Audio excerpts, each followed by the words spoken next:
Appreciate everybody joining us in the Smart Family Media Center today. Looking forward to welcoming everybody to a sold-out Memorial Stadium this weekend.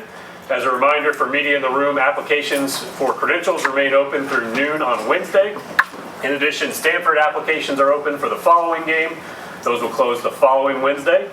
As always, Coach Swinney will have some opening comments, then we'll go to questions in the room, and if time permits at the end, we'll go to questions virtually. And we will again ask that you please speak up for the benefit of our audiences live on 105.5 The Roar, Fox Carolina, and Clemson Plus. So, Coach, whenever you're ready, take it away. All right, thank you, Ross. Good morning, everybody. Excited to get back at it this week. It's been a good opportunity for us to improve our team, learn from the first couple games, and hopefully apply some of those lessons moving forward. But proud of the guys and how they worked last week. Got a couple guys that have taken advantage of the opportunity to continue to get healthy, but just ready to get back at it. It's going to be a great opportunity for us here at home. Noon game. This is a big game for both teams as we get into conference play, and that's really what it's all about. At this point is conference. We got 8 straight conference games coming up, so every week is a huge opportunity. Starting with this one, but.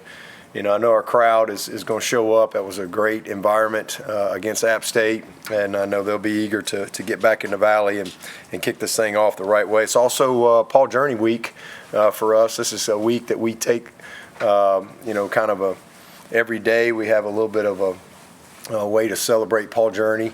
We'll have a little banquet Thursday night, with some of our supporters and people who donate to Paul Journey and recognize some folks. So just a big week from that regard, and appreciate what Jeff Davis means to all of Clemson, and certainly Clemson football, and as the leader of our Paul Journey program. So a lot of young men's lives have been enriched and changed through Paul Journey initiatives, and so it's great to celebrate that, and kind of this is the week that we do that. But, NC State's a good football team. They're undefeated in the league. So this is their first one as well. So big rivalry game every year. It's been around for a long, long time. Nobody really talks about the Textile Bowl anymore, but it's still out there. And means a lot to a lot of people on both sides of this game. So this is a very experienced football team that we're getting ready to play. They obviously lost their quarterback, but they went and got McCall, who this guy's played 1 million games, and I know he's, right now it says that he's not going to be the starter. And then they went and brought in Noah Rogers. 10 had a heck of a year last year, so he's back. They went and got the running back from Duke. So it's and then all those linemen are back, and then they brought the center in from Notre Dame. So a very, very experienced offensive group. They're well coached. They're tough. They're physical. They're built to run the ball. They challenge you from a discipline standpoint, and leveraging the ball, eyes on your work. A lot of just discipline type plays in what they do, and then they're downhill at you. So this is a good football team. Again, receivers that can make plays, and over on the defensive side, really good up front. Physical, strong. This is a defense that's they're not afraid to challenge you and come after you, and it doesn't matter who they're playing. That's just their mentality. And then they'll play a lot of drop 8 as well. Just depending on the situation. It could be first down. It could be third and long.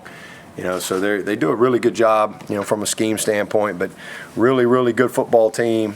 Same thing, a lot of guys with a lot of experience. I know they had a couple guys that are questionable, but I would say whoever they run out there on Saturday will be ready to play the Tigers, and vice versa. So we're looking forward to a great opportunity. Dave's done an awesome job with that program, and a place I got a lot of respect for, and look forward to a great battle on Saturday. I guess, do you hope or expect that Peter Woods will be able to practice this week? What's that? Peter Woods. Yeah, he's day to day. He's day to day. So he won't practice. Every day that ends in Y. He's day to day. He's at practice.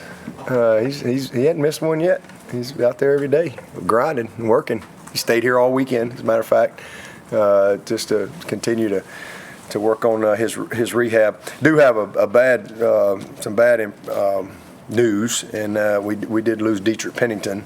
I don't know if y'all had already heard that or not, but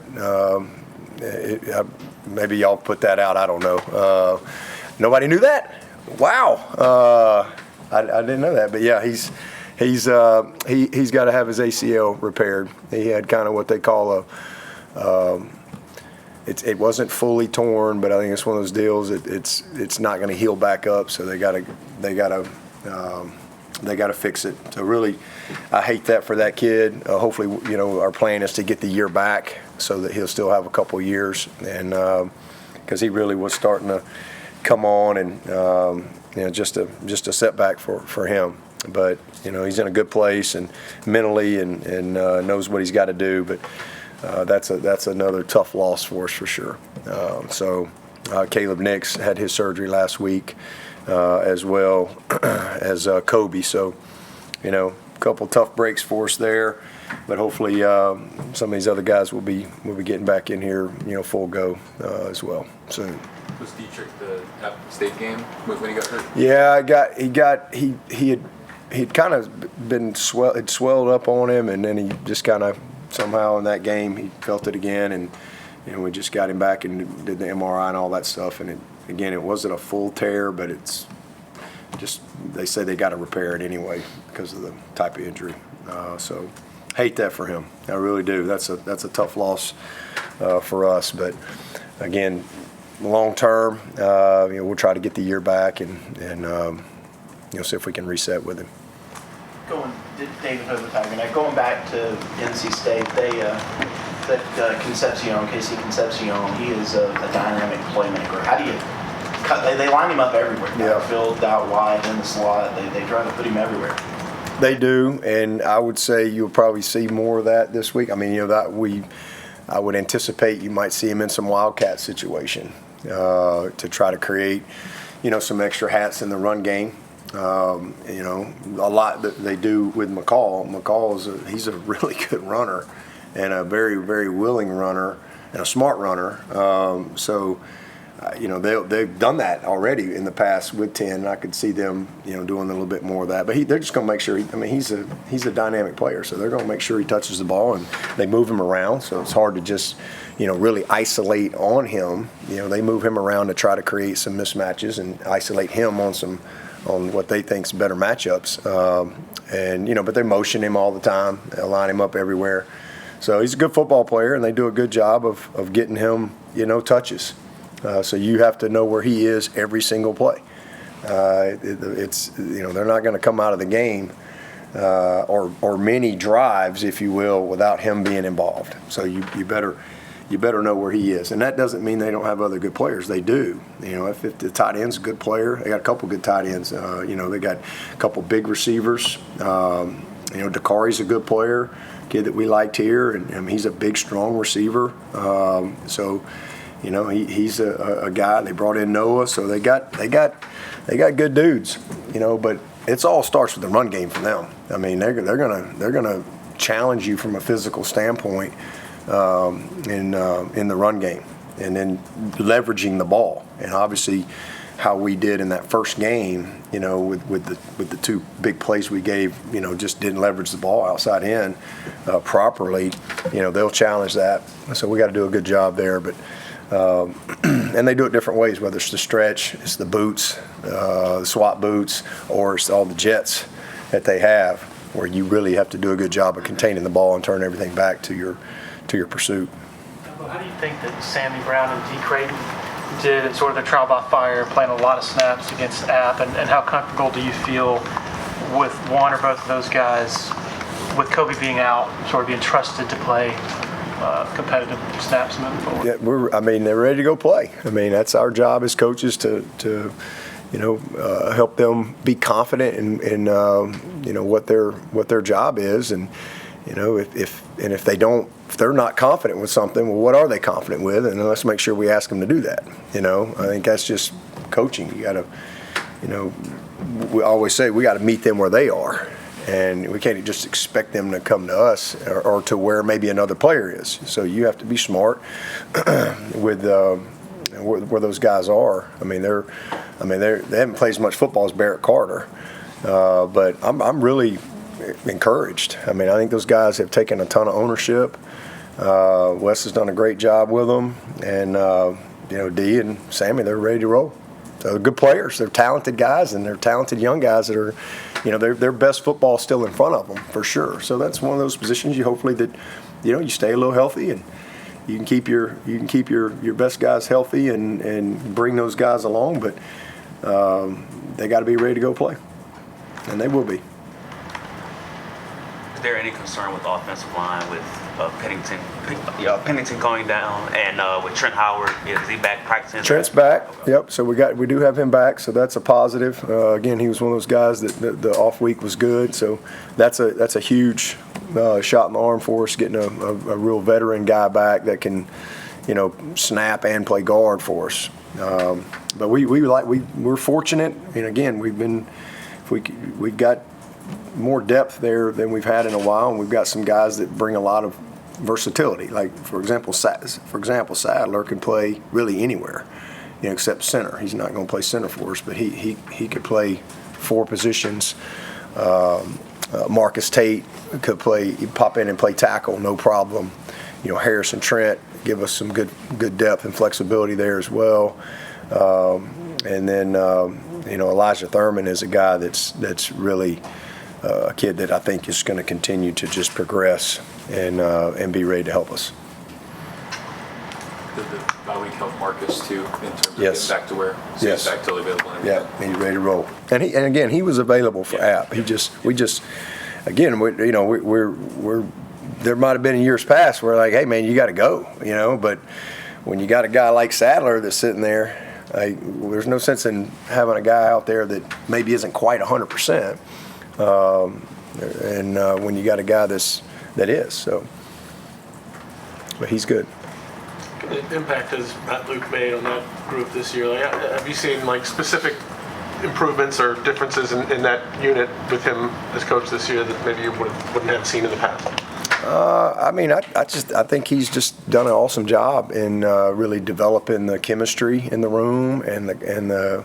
They're a very connected group. Obviously, we're more experienced. He's got a pretty experienced group that he's walking in there with. Tristan Lee is a 4th-year guy now, redshirt junior. Blake has been a 2-year starter. He's in his 3rd year as a starter. Sadler's a redshirt sophomore.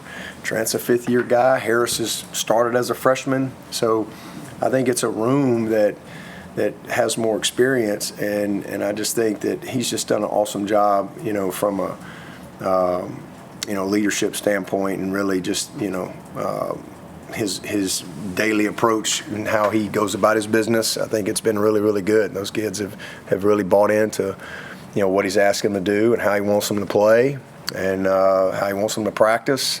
All that stuff. So he's done a great job in really every aspect. He's done a great job in recruiting for us as well. Just been a huge plus for us.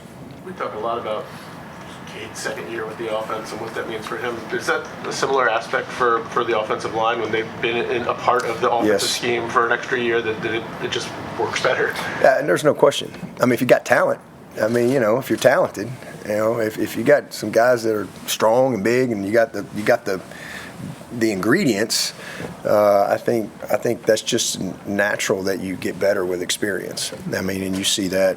You all through the years that we've had guys here, whether it's Gage Cervinka, who was a guy that, by the time he was a 5th-year senior, he was a really good player. But guys just get better. If they're made of the right stuff, they put the work in. It's important to them. They're going to get better. If they're really truly bought into what you're asking them to do, and because the game slows down. When you have continuity, from a system standpoint, and knowledge and things like that,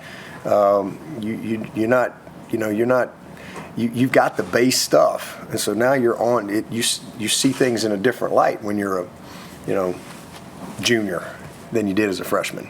And that's at every position. And, and sometimes guys have great first years, and that's great, but if that's their best year, something went wrong, right? Like, they should be better as they go through their career. And I think that's what you're seeing with those guys. I mean, they're definitely more confident, but being year two in the same system is a part of that because they're not starting over, and I mean, they're stacking, so I think that's important. What's it like to see Elijah moving so sort of confidently, I guess, and full speed as he was last week? Elijah Thurman? Yeah, I'm sorry, Thurman. Man, he looks like a D lineman. I mean, he can run. This guy can move. But that's one of the things. That's what we loved about him coming out. You knew physically, watching him in high school.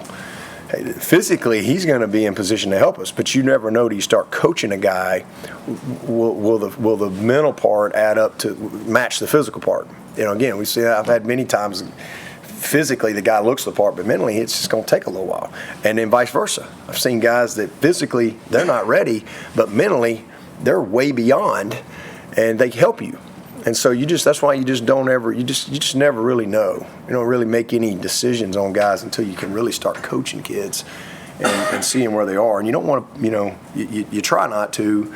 You don't want to put guys out there, especially in today's world, where they're not equipped to have success. And because man, that can really hurt a kid. So I think you got to be smart. But Elijah, when he got here, I mean, this kid, same thing. He can play 5 positions. That's how smart he is. He could play 5 positions. He played center in high school. We haven't really asked him to play center here yet, but I would be willing to bet he'll probably play some center before he leaves Clemson. But he's a rare kid. I mean, he really truly can be a kid that at some point could probably start in 5 different positions. He's that strong, he's that athletic, he's that smart.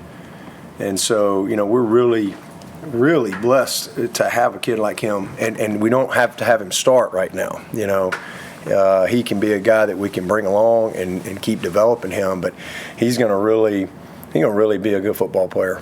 I think it's very important to him. He's physical. All you got to do is watch him run. I mean, he doesn't run like many. He looks like I said. He runs a lot of times like a D lineman. He's really athletic. So he'll keep putting the work in. He's going to be a really good player. He's got all the tools, and again, just his versatility is hard to find. Talk about today's world. Brian Linthicum, he's a guy who had to wait several years to start. How do you sell that to a player, especially now with the transfer portal? They could go seek another opportunity. How rare is that to have a guy stay until he's a redshirt junior? Well, it hasn't been rare here. It is rare in college football, but I think we were 2nd or 3rd in retention last year. It's not that we don't lose some guys, but when you compare it to everything else going on, we don't have many guys leave. And I think so. It's not about selling anything. It's just about having relationships in place, making sure that you guys you continue to help create vision for guys. I think that's maybe part of it, and their opportunity, and then the value of being where they are and developing. I just think it's really important. Development is huge. You asked me about the offense, right? I mean, if you're starting over all the time, it's hard to get to that next level. It's just hard from a developmental standpoint because there's just a lot. And if you're really starting over, which a lot of guys do, it's just it can limit you a little bit because you never quite get to 103 because you're always back at 101 because you got to get the basics down of anything before you can really advance.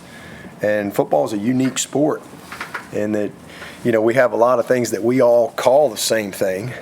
Oh, we go, that's inside zone. Oh, that's the power. Oh, that's the counter. Oh, that's the toss play. Oh, that's 4 verts. Oh, that's a stick route. But nobody calls it that. Like, you don't just go to the next school and say, all right, we're going to run the power. and everybody's on the same. But everybody's got their own terminology, their own languages, their own systems, and that takes a while. It's not easy. It's not easy. It's really way more complicated than what people know. So when you're, so the development of that is important. I always say it's like math. You got to learn how to add, subtract, long division, multiply, right? And you can't just go to calculus. I mean, you're not going to be very successful. You're just not. You've got to build the foundation. From a long-term standpoint. So I think that's definitely, important. On that same note, you guys might see C.J. Bailey, a freshman, this upcoming weekend. What is it like preparing for a guy that you've seen so little film on? I mean, you prepare for what they do. I mean, they're not going to change their whole offense. They got a week to get ready. I mean, they're going to do what they do. They're going to turn around and hand that ball to them big old backs. Them dudes are good players. Waters was third in the history of Duke. They're going to hand it. They're going to come off the ball with them big offensive linemen and try to. It's about blocking, tackling, fitting gaps. Moving people. Okay, yeah. I mean, he's got to. I mean, they're not going to just ask this kid to go win a game. They're going to ask him to do his job. That's why he's there, and that's why he's been practicing and all that stuff. But I mean, they're gonna tailor what they do maybe to his strengths, but they're not going to change what they do. They're not going to come in here and all of a sudden they're running a triple option every play. I don't think. We'll see. But I mean, he's a good player though, and again, when you watch him, he really sparked him. I thought, and I mean, I watched every play, just live, and I thought he just got better as the game went, and you could tell there was a lot of energy that he brought into it, and he's a tough kid, and you can tell that because he's not. I didn't see any fear in him at all, and he coming in a situation where, you're down, right, and you got to go lead your team. And it's the first time you played. I mean, it's a big moment, and I thought he handled it very well. So, that's why they recruited him. But he's a good-looking kid, and look forward to the matchup. You talked about the experienced O-line that they have and the history of those running backs, but they've not run the ball super effectively the first 3 games. As you kind of watch film on that, is there anything that stood out to you, or you kind of just say like, I've seen enough of these guys before that I know what they're capable of? Well, I think a lot of things happen in college football the first week or two. Everybody's still figuring things out. You see some weird things in college football, especially early in the season. That's just part of it. I think you got to give the opponent some credit too. But they're going in to score. It was 10-3 late second quarter against Tennessee. And they're whatever they on the 15 or whatever. I mean, they're great drive. They're getting ready to go tie this thing up. Pick 6, and all of a sudden, man, it just kind of got away from them quick. And again, a game like that, it's now you're in a hole. So, it's not like you're just going to line up and run the football when you all of a sudden you got a pretty big deficit, and it's the second half of a football game against a really good opponent. You got to, it's probably not going to be quite what you scripted on your game plan. So some of that stuff is skewed. I mean, there's a lot of statistics these first couple games that, I wouldn't pay too much attention to them. I mean, sometimes who you play early can really skew things. But the picture will paint itself. But these guys can run the football, and obviously, and too, they got some new pieces.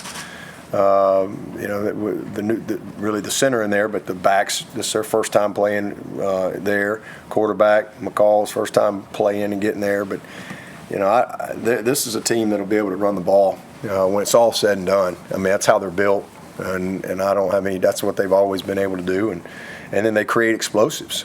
I mean, they create a lot of explosives and shots, through the run game. So, yeah, I mean, I think the game kind of got a little crazy in the Western Carolina game. That was kind of a same thing. Weird stuff happens. If you really watch the game, I mean, you can give Western Carolina some credit, too. I think they did a heck of a job. And then there were some mistakes and some turnovers and some things that happen in games sometimes like that, and that I think frustrated them. But hey, they did what they needed to do and won the game. And then the same again, Tennessee, it's a really good battle. And here's a pick six, and all of a sudden the game's away. Now you're not really going according to game plan. Flip side, look at the La Tech game and kind of what happened there. Quarterback's out. Just some still probably filling out some things, but when it's all said and done, this is a team that I think will be able to run the football. Hopefully not this week. I promise you this. We've got to be able to. You better be ready to stop the run against NC State. If you can't stop the run against these guys, you're in for a long day, because again, everything comes through that. If they can stay on schedule and create explosives, especially moving the pocket and some of those things, you got some issues. How was the tackling against Appalachian State? Our tackling? Yeah. It was good. I mean, it was I thought better. We got better from the Georgia game. We gave up. I'm talking about our guys that, it was 56-0 at half. I don't think anybody saw that coming. I'd like to say I saw that coming, but I didn't see that coming. But our these kids, they just played great, man.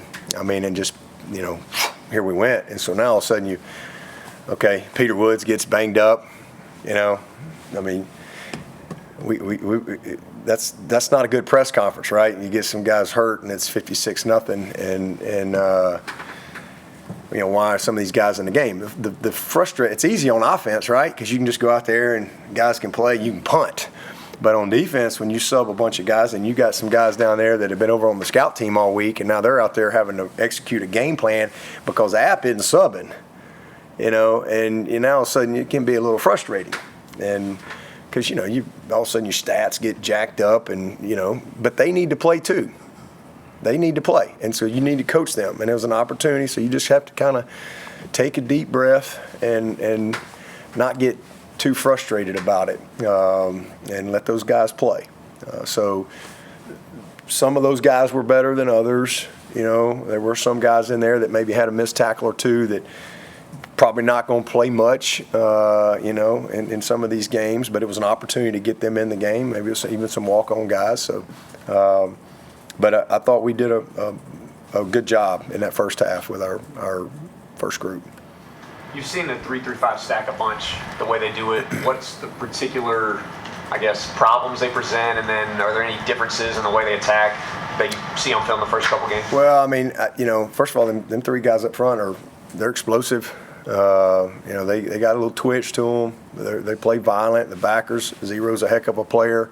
10's a good player. But it's just their ability to be able to manipulate things in coverage. They can be drop 8 on first down, and they can be cover 0 on first down. Really that happens a lot and anywhere on the field. So, they create some challenges. You got to be really disciplined post snap. I think that's the biggest thing. And really diagnosing what they're going to do coverage wise. But they're not afraid to take some chances.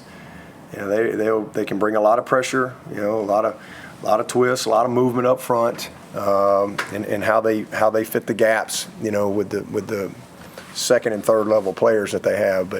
And then if they drop 8, they really want to challenge you to try to throw the ball down there, and it's hard to throw the ball downfield when you got a bunch of guys. So you have to be able to have some patience and take what's there. Obviously, you got to be able to run the football against some of that. But that's not all they do. They're just multiple.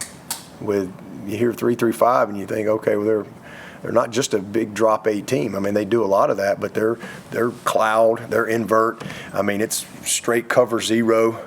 It's robber, it's 2D, it's Tampa. They got a little bit of everything that they can get to.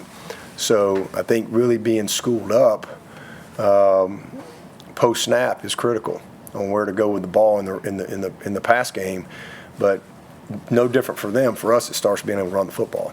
We've got to be able to get our hands on them, and again, that's easier said than done. Because they they're moving around, and you got to identify guys, make sure everybody's on the same page. But that's what we practice for. Kind of playing off of that, their corners are tall and physical.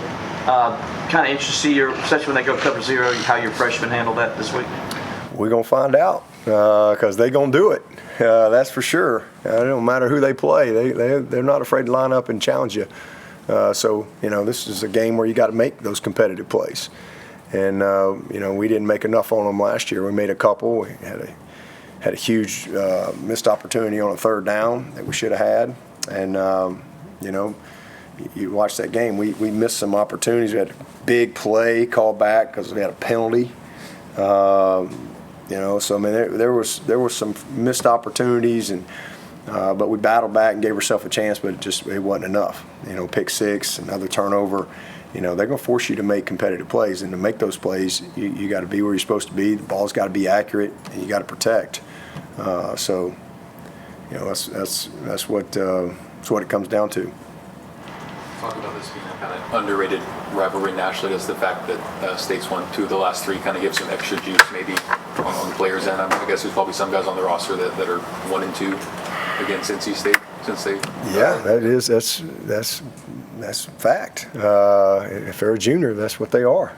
But if you're a 4th-year guy, then you are a 5th-year guy, you got a different record. If you're me, you got a different record. So I've been in a bunch of these. It don't really matter. That stuff matters. We just need to win the game. We need to win and get. None of that matters. Saturday when you kick it off, you got to go play this game. That's the only thing that matters. How you do this week. They won't have Peyton Wilson, a guy who had been such a big part of their defense over the years. How have you seen them try to kind of fill that gap? And I'm assuming you don't mind not seeing him out there. Yeah, he's a great player. Didn't the Steelers take him? Yeah, there you go. Yeah, Steelers. I was like, man, that's a great pick by the Steelers. I mean, you talk about I think of him. I think of he's a perfect fit for the Steelers. I really loved him as a player. I just thought he was a great one. And a good kid too. But I mean, number 10 stepped in there. 0 was a heck of a player for him last year. I mean, he's a really good football player. 2 is a guy that's been kind of in that nickel spot for them. I know he got banged up last week, but I mean, they keep bringing in good football players. They do a great job of coaching them. They got a lot of continuity within their staff, a lot of continuity within their development and teaching, and again, good experience. So, I mean, he's a great when he's gone, but these guys have done a nice job for him. Coach, when you have that offensive explosion and then you have the bye week, what are some coaching tactics to keep the momentum rolling, even though you guys didn't have a game? We played open. We still had a game. We always say we play Clemson every week. That's kind of our mindset. It really, and that's really what we try to instill in these guys. Is it's not about who you play. It's about how you play. And because if it is about all those other things, you have inconsistency in your preparation, inconsistency in your performance. All right, and I think one of the reasons we've been in not a perfect program, but a very, very uncommonly consistent program over the last 12 to 15 years is that mindset. So it's not an off week. It wasn't an off week. It's just another work week. We're playing Clemson this week, and let's don't lose to Clemson. So how did we do that? Well, let's have great preparation. Let's have great meetings. Let's be intentional, and let's have great passion and energy at practice. It starts with us as coaches. So it was no different. We had 4 good work days, and instead of traveling to the hotel on Friday, hey, they got to be off for a couple days. But same thing, they're off. But hey, guys are opportunity to get some treatment, watch some tape, watch some football, learn from other people. Man, there's no greater thing than being able to learn from other people. I do that as a coach all the time. It's one of my favorite things to do. Just, whether it's situational stuff, game management, to specific X and O stuff. I mean, so it wasn't we played open. I think we had a great week. I think we beat them. So now we're into a new week. So there was no off week. It was just a part of our schedule. And now we're on to this opponent. And same thing. Let's don't lose to Clemson. So I think that's the main thing. And I know that may sound coach speak, but that's really what it takes. Because if you create something different, to me, you send the wrong message. And again, it's the only way you're going to create that consistency in your performance is consistency in your preparation. And that's if you're walking out on that field, if you're going in a meeting, it shouldn't matter if there's a game Saturday or not. That's important, and we have to set the tone for that, and that's what we try to do. I don't know if that answers your question or not, but that's what we try to do. You're watching games on an off Saturday for you. Obviously, you're watching NC State because you got them coming up next. Is there what else comes to, besides what your viewing habits are on a off Saturday? Man, I'm gonna tell you, I am a big YouTube TV guy now. All right, I finally figured out how to get that freaking app on my phone. It's like a act of Congress. You got to have birth certificates and all kind of stuff to get some of these things. I don't know all these codes from, who's your provider. It's some crazy stuff on there. But anyway, I got the YouTube TV, and man, it was awesome. I had my phone going, I had my iPad going with 4-screen, and I had the TV going. I would imagine some of y'all probably did the same thing, because this is what you do for a living, right? Y'all gotta know what the heck's going on.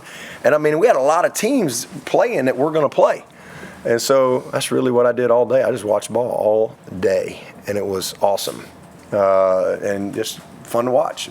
Saw some good stuff, saw some bad stuff, just enjoyed it.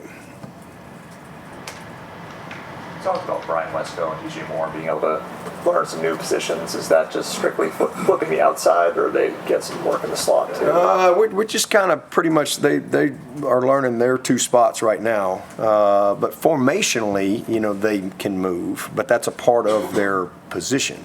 Does that make sense? They don't just line up. They might be the X, for example, but certain formations, the X is in the slot, or he's in a trip set. So that's stuff that they are all part of. But as far as a different position, we're just asking them to learn the X and the Z right now. So we haven't really asked them to move around. They're not flopping. We're not asking Wesco to go to Z.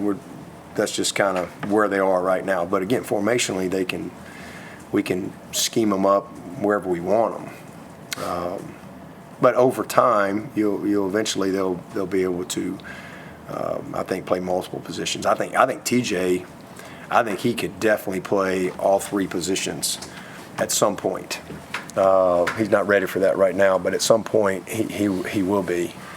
He's really, and I think Wesco is a true XZ guy. But not that he can't play in the slot, but I don't see him as a true H. He could be a formational slot guy.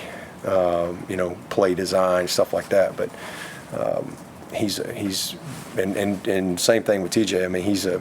He's a very natural X and Z, but he's one of those unique guys that I think would be very fluid in the slot. A true H guy. He could play any of them. Put him wherever you want.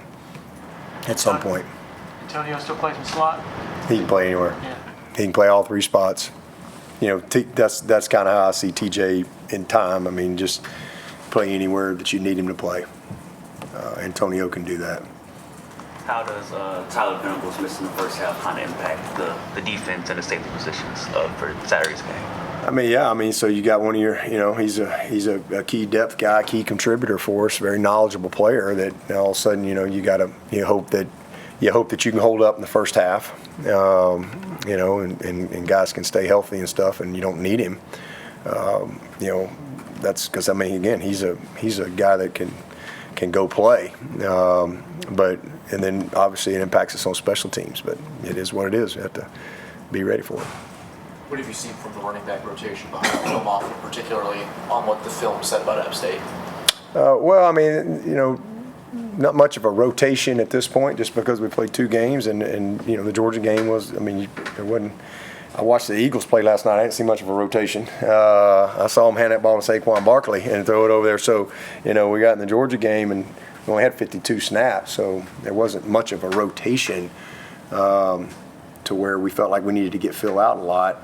But obviously, as you go through your season, you're hoping that we can create rhythm and drives and all that stuff to where it naturally happens, and you're snapping the ball 70 to 80 times a game, and I think that will evolve more as we go.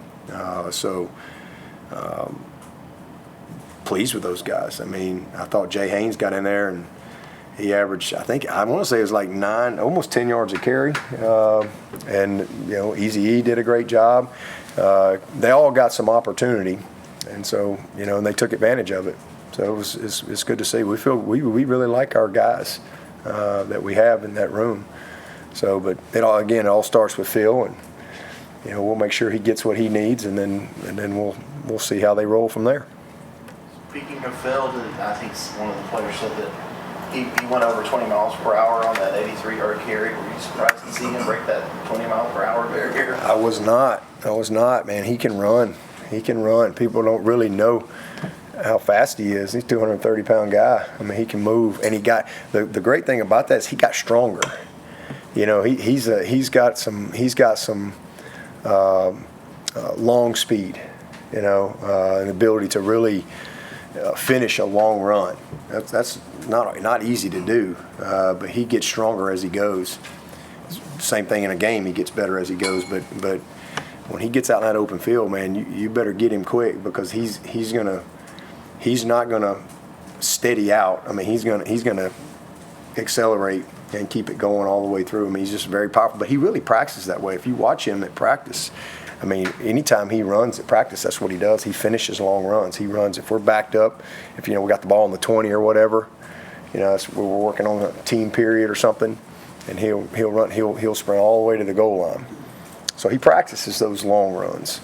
But no, I was not surprised at all. The other people might have been, because again, you just look at him and you think he doesn't have that type of speed, but he can really run. Is that a great teaching play? And you rewind it several times, because I think Brenningstool got a nice seal block, and maybe Sadler told him, got one to show, if you do this. I mean, that play was a clinic. I mean, you got 5 offensive linemen, you got 5 blocks. You got 2 tight ends in the game, you got 2 blocks. The only person not blocked is the safety. Well, that's the running back. We can't block them all. So that's his guy. Well, he beat his guy. And then the receivers did a great job of getting those guys wide and outside.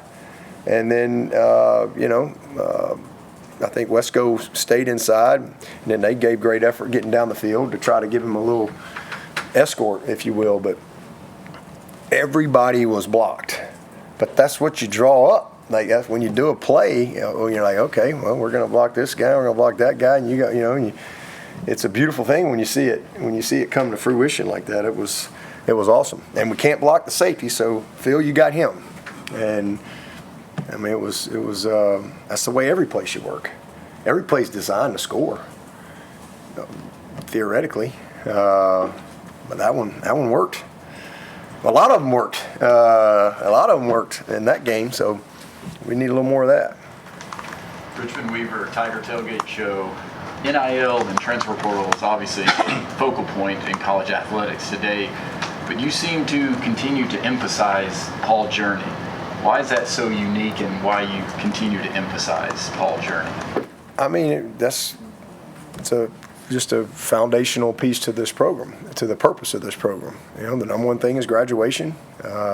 We know what we've done there. I mean, you can come look at everybody's picture on the wall. I mean, we've got a lot of guys that have gotten their education and have taken advantage of the opportunity, and that's well documented. The second thing is really equipping them as men. That's what Paul Journey's all about. It's teaching them that, not life after football, life's happening right now. Life's happening right now, and trying to help prepare them, more than just a guy that can run a route or rush the passer. That's very important. And so, career opportunities, networking, exposing them to so many different things, whether it be through community service or micro internships, and really creating a vision for them beyond the football field. I think that's really important. I think ultimately that's our main responsibility is who are they going to be as men and husbands, fathers? What kind of leader can they be? So Paul Journey is a leadership initiative. We're really, truly trying to build, use this platform of football and education to build great leaders and great men. That's what Paul Journey is all about. We got 6 people that wake up every day, and that's all they do is think about how we can help these guys do life better. Because life is hard, and life is hard. We all know that, right? And it never gets easier. You just learn how to handle the hard better as you live life. It never really ever get easier. You just learn how to manage things better as you go through. And so, but these are really young people, and you're trying to. So Paul Journey is about equipping them. It's life skills. It's basic stuff. How to tie a tie. To just again. Specific career stuff, financial stuff. Now we have, that's what NIL has been great for us, because now you have true hands-on opportunity to even further prepare them for the real world, as opposed to theory. This is, hey, we've always done financial literacy here. We've always done tax education. We've always done that, but now you got real world application. So it's even more important. And so it's a great thing. It really is. And, I think that's another reason why, kids stay here. They see the value that comes with being a part of this program. And, our Paul Journey ambassadors, that's a great program. They're elected. To become a Paul Journey ambassador, that's not an easy process, and you got to be voted on by your team, but it's a big deal. It means a lot to these guys. So again, it's a true leadership, and that's what we need. We need good leaders. And it's a true leadership initiative that is, I think, one of a kind in all of college football. I really do. It's a curriculum.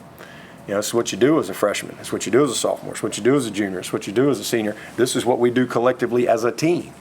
And it's a true curriculum that, hey, we execute the plan, year in and year out, and you see transformation in these guys' lives as they go through it. If they stay, you'll see the transformation in them. Again, through all the things that we do. But Paul Journey really helps us, fulfill a big part of our purpose. And the third part is having a good experience, having some fun, and the last part's winning a championship.